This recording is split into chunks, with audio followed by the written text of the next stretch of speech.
My name is Kermit, and I made this video because I found out that nobody else seems to have made one concerning AT&T's Motorola U-verse 510 DSL gateway. In conjunction with setting up the device for the use of a server, if you have a small business person and want to be able to access your servers and other computers on your network through, say, VPN, or if you have, say, Windows Home Server and you want to be able to access your server via the Microsoft's Live URL address that you may have been able to be obtained, or say another third party's URL address that allows you to, say, use your security camera DVR recorder or digital video recorder, which also has to have pass-through in order a UPn pass-through, which the gateway does not provide. So how are we going to do this so we can access all this stuff? Well, it involves the connecting of a third-party router. Makes no difference whose router the manufacturer is. They're all pretty much the same, and this is supposed to work for about 90% of all the routers that you can work with. So first thing you have to do is go to your browser and, let's back up a little bit. Before you can start this, I want you to be sure that you set up your router. I use a different computer to do this, and I had the router sitting on the side and it wasn't connected to the gateway, and I went into its GUI via the interface via the browser, and I made sure that it was not having the same ISP address as this device does. This is the ISP address of the Motorola gateway. And you have to set up your router beforehand so that the LAN configuration, and you will see this little notation here. Take time to read it. And I want you to know that if you want to study this a little further than the steps that we are going through, then you just have to click on the pause button of the video. Please note, you are doing this at your own risk. I will say this is the approved method. However, I do have a waiver of liability here, even though this is the recommended procedure using the firewall and IP pass-through. I want you to note my broadband connection is up. This is before everything died, and they finally got everything back up, including my phone. I've also already turned off my Wi-Fi, and as you can see, my telephone line is not configured because it was due to a problem in the central office in my area. Moving on. You're going to have to come over here to the device access code. Type in the code which is on the side of the gateway. Click continue. And you will find that over here where it says access code. Look at my arrow. Moving on. Home network. The modem is assigned by starting DHCP v4 start address as this instead of 1. I don't know why, but that's what it did. Ending was 192.168.1.5, correction 253. I changed this, giving myself a total of 6 on the IP addresses here. I did that for security purposes. I may reduce it down to a minimum of 2 later on. This is at your discretion if you want to do so. I recommend it because it kind of keeps people from hacking into your system. I'll also remind you that if you do have the wireless set up, these have to be available for any IP addresses that you would be assigned to wireless equipment. Brief note on that. Instructions are fairly easily read. Moving on. Here's the meat and potatoes of things. Got to go to Firewall, click on the I, and after that, click on IP pass-through. You'll see how it's done here. And you select DHCP fixed. You'll need the MAC address of the router. Hope you wrote that down, because you're going to have to write it down here. I may have failed to have mentioned that earlier. But you got to have the MAC address of your router.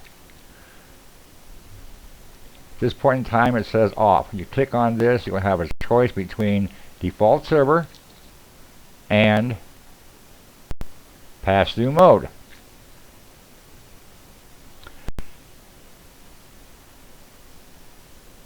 Continuing. Pass-through, I've highlighted this.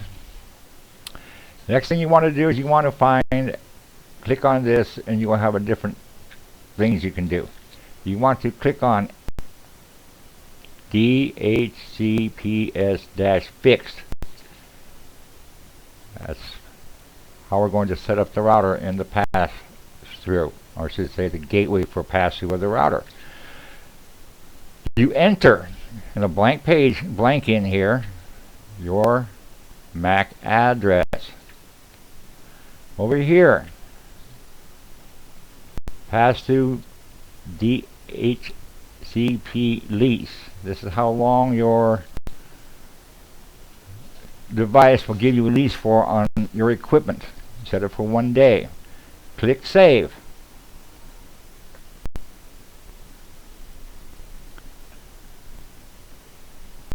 When that happens, you will go to the startup page or the restart device page.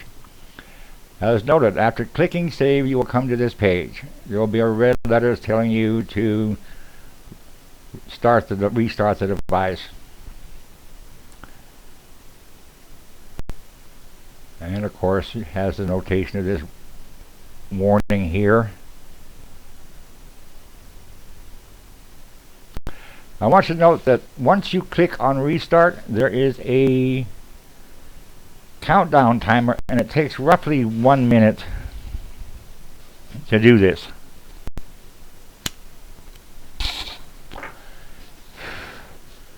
Or you can click cancel. My notation. Note you will have to make sure that the router does not have the same LAN DCHP address as the gateway. I'm re-emphasizing this.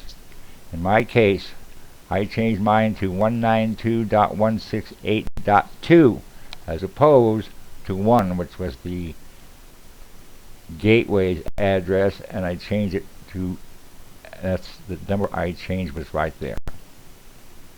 You have to do this. Actually, when it reboots, it'll show, I believe, the diagnostic page, or it will go back to the original device status. But whatever the case is, all you got to do is back click on your browser and you should be able to get back onto the page. You may have to go back to the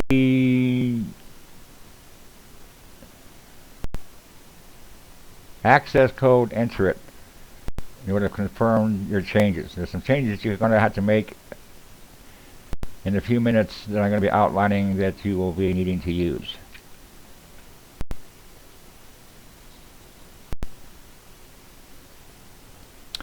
I want you to note that after you set up your router, after you connect to it, I should say, to the system, and it sets up the internet connection for you. Like I said, I use the auto feature. Most of the routers have that. You will be assigned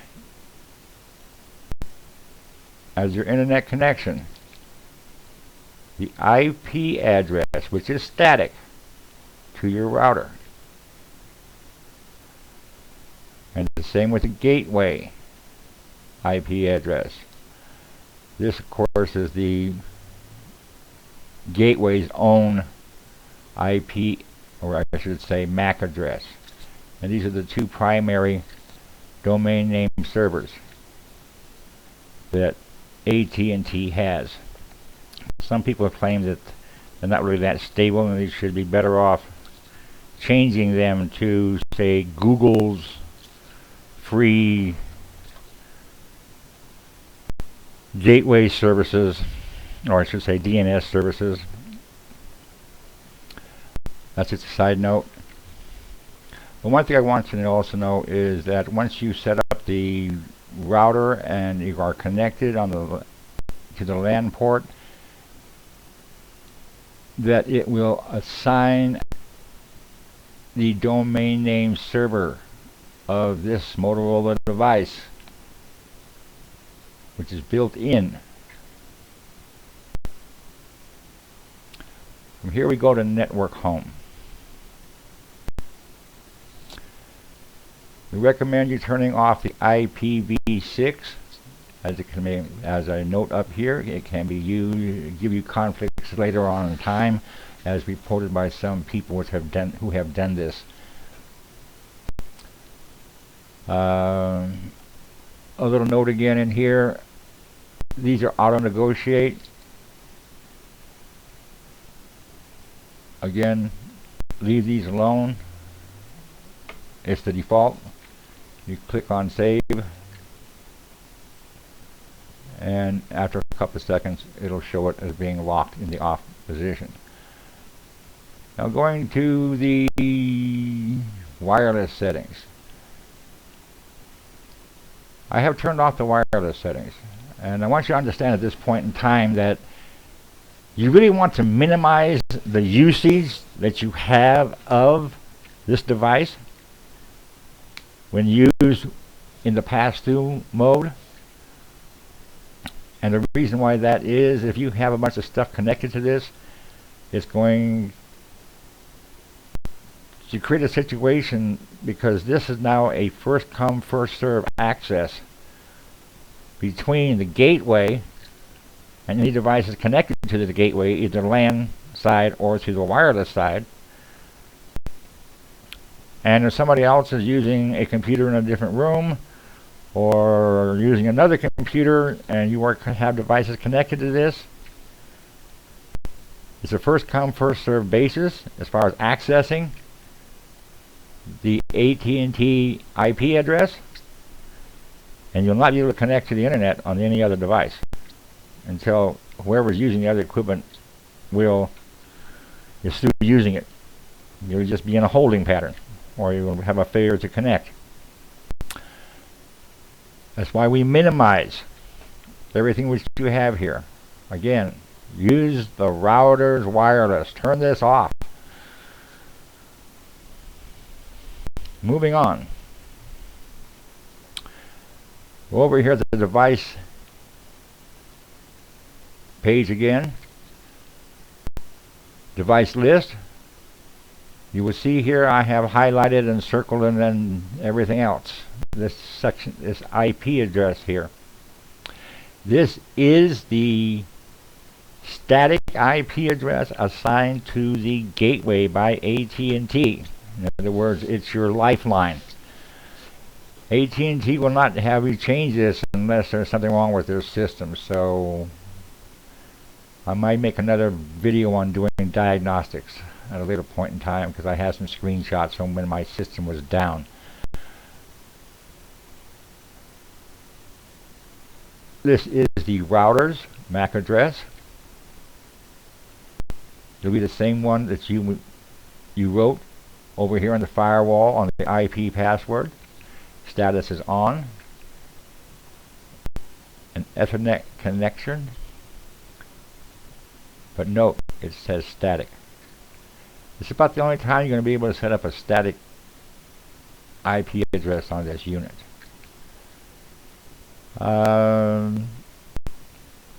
Over here it says devices that are powered off will continue to appear on the tablet, but be shown as off for a period of more than 1 day.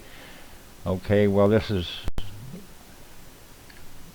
been several days that this has been showing, and it doesn't bother to do any good to clear this list. They still show. Not that it's really relevant. This, of course, is my computer that I have connected for the purposes of monitoring my diagnostics, which has logs in it, or if I want to access it in case the modem fails, I can troubleshoot. One computer does not cause conflicts. And of course, it is set up as DHCP and assigned by the LAN port of the server. And that pretty much sums it up. It's pretty simple. Go back to the front page. Now I'm going to be in my remarks section of this YouTube video. I am going to be adding some URLs to allow you to access for further information. One of them will be a URL that will allow you, hopefully, to get a copy of the owner's manual for this. Actually, it will be the administrator's handbook. And also, I will be providing you with the URL to go to AT&T's community forum concerning the different things you can do with this modem and troubleshooting problems. I think I pretty much covered most of the things you'll be able to have to be in this video concerning these things. And good luck. I thank you for watching.